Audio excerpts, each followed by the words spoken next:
I'm very pleased to introduce Gloria Stolt, who is an intuitive coach, personal best expert, and author of the new book, Live Your Vacation: The Ultimate Guide to live your dream life every day. This acclaimed guide to positive living. Positive living helps people connect with their highest and best selves, achieve their dreams, and lovingly relate to others. And Gloria's got a master's degree in psychology, is a certified money breakthrough method coach, and is a certified behavioral and values analyst with experience in private, corporate, and non-profit organizations. Her business is Peak Success Coaching, and you can find that at www.peaksuccesscoaching.com. And she is also two-term past president of the Rotary Club of Burnaby Metro Town, currently the PR director, and chair to the club's fundraiser, the annual wine, food, music benefit that we talked about. So would you please join me in welcoming Gloria Stolt. Very much for that warm welcome. I will pass around to those who will be interested, since I'm talking about the Rotary Peace Fellowship. These are some brochures I obtained from the Rotary Foundation, and it has many details there that you can look at, now or later. So, Rotary Peace Fellowship. Do we want more peace in the world? Yeah. And we actually start right at home, right? Within our own homes, within our clubs. But the topic today is really about Rotary Peace Fellowships. Now, who here have not heard of it? No? Okay. So, thank you very much. Then the rest of you can leave. No, we want you here to support. And really, so at the end of this, it would be great, as Larry was talking before, that your club, if your club can endorse a candidate at least, that would be wonderful. So the Rotary Peace Fellowship is, the Rotary Foundation provides this fellowship, which is at the master's degree level, 2-year, fully funded, and the value of that, as Carlos was saying, is roughly $70,000 US. 70,000. So this is not a small little scholarship. And not only in terms of the dollar value, but at the end of it, what these fellows or scholars, peace scholars, will be doing in the world to promote more peace and world understanding, which is part of the mission of Rotary International and the Rotary Foundation. So that's at a master's degree level. However, there is also a professional development certificate, which is 3 months. But it's a different criteria. So for the master's degree level, which is the one mostly our club, not our club, our district have sent to the world level. That is, you have the basic criteria. You must have at least 3 years of work experience in a related field, either paid or unpaid. It could be volunteer. And in another country, as well as fluency in English, as well as another language. So it's not like if you can do it here. If you're from Canada, you have to go to another country. And there are 6 Rotary Peace Centers in the world that are associated with 7 universities in the world. And so what happened was Rotary Foundation, they had a committee, they found these Rotary centers, and of course they have to meet the criteria to be a Rotary center within a university. And it's to study peace and conflict resolution. So that's at the master's degree level. Now, the professional certificate would be more for people who are already working in the field, and they have to have at least 5 years of experience and currently employed doing peace-related work. And the brochure I hand you will have details as to the different universities where they are. Our district have sent in the most recent past 2 peace scholars, and her name is Julia Smith from the Squamish Club, and from our club, Brian Nikon. And this is very competitive, or it's getting more and more competitive. Last year, There were over 260 applicants throughout the world. Our district sent in, we thought, a fabulous young woman from the Arbutus Club actually, and she didn't make it. We were like so surprised. The year before, we sent her plus another young lady, both fabulous and would do great work in the world. Neither of them made it. But Rotary, the foundation said to us, please resubmit because they were so good. So the one that did resubmit, she didn't even make it either. And that was so surprising to all of us. But that just tells you the level of applicants they've been getting and how competitive it is. Like over 260 applicants throughout the world.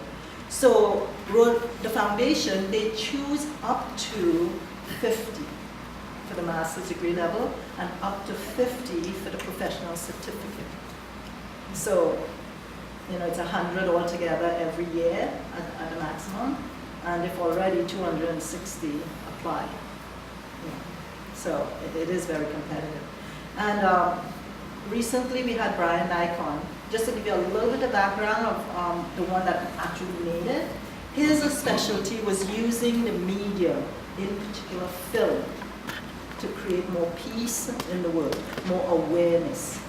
And it was very different, and that they liked, but he had a lot of experience in Japan doing peace-related work.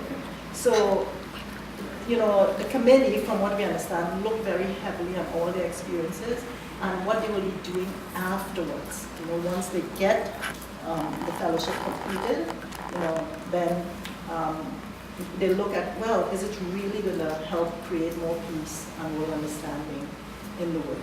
So also within those two periods, and I'll talk mostly about the master's degree level because that's what we have had experience with, there is a 3-month what they call applied field experience, which is like an internship. And Brian Nikon, he was our 2009 scholar. He had his dream come true. He applied and was able to go to the United Nations. And at the United Nations, he was able to work and meet, the people there. And it was a fabulous, he just completed his dissertation actually. So it's 100 pages. So if anybody is really interested in it, I have a copy if anybody wants to read about how he applied media to resolving peace in the world. I'd be happy to share that because he did say, feel free to share it to anyone who wants. So that's a master's degree. Now, this year, for the first time, we have an applicant who wants the professional development certificate. So that should be pretty interesting. So far that's all I have, is that one applicant, and I know several clubs are seeking like yourself. So I'd be happy to answer questions about that. So let me just share with you the levels of interviews. There are really 3 levels. The first is at your level, which is the club level. So it's important that you endorse the candidate. So I send this around, but I'd be happy to send it to anybody else who needs it. This is the application form. It's a pretty 21 pages application form. But when you screen your candidates, you don't have to have them fill this out. Your screening, you can come up with a very simple application. Basically, get all of their CV, their resume, all their experiences, look to make sure they match the criteria, the eligibility criteria, and then meet with them however you want to do it. You can either do it on paper or via, webcam, or however you want to interview them, that's good, that's fine.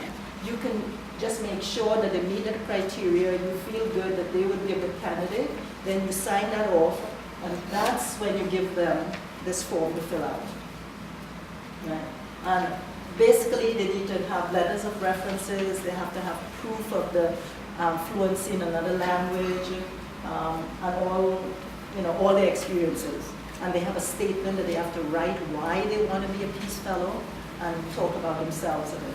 So this you give to the ones you'd like to endorse and are eligible and have a good chance. So that's the first level, club level. And that's the timeline Larry talked about by the end of the month, March 31st, for you to get that in to me electronically. So scan everything. And then I will be gathering all of those, and we have a district committee that will meet, that includes our district governor and Hans and a few other people. So we will then set up physical interviews where they come in. They will come in and we'll meet in Burnaby at the Holiday Inn Express, easily by SkyTrain to get there. It's a Metrotown stop. They come in, we interview them as a district committee. If we feel they're strong enough, and it'd be great to submit to the next level, which is at the world level. That's where they will be competing with the 260 plus candidates. So that's basically the process in terms of, now in the application you may see a July 1 timeline. Well, that's not the one you want to look at. You have to look at it March 31st, because we have to interview them, we have to make sure everything is in place and send it before July 1st. So normally somewhere in June we'll probably be completed and send it on. If we are complete before that, we'll send it on. Any questions? Yes, Larry? The different universities, does the person that's selected have a chance to pick where they want to go, England or? Thank you, yes. Wherever? Yes, when in the application, they will put first, second, third choice. And a tip for you to share with your candidate is they are to do the research to find out which of the Rotary centers and the universities that they really want. And it's usually because it matches very well with what they want to do in the future. So, because they will also have to prove and say why they want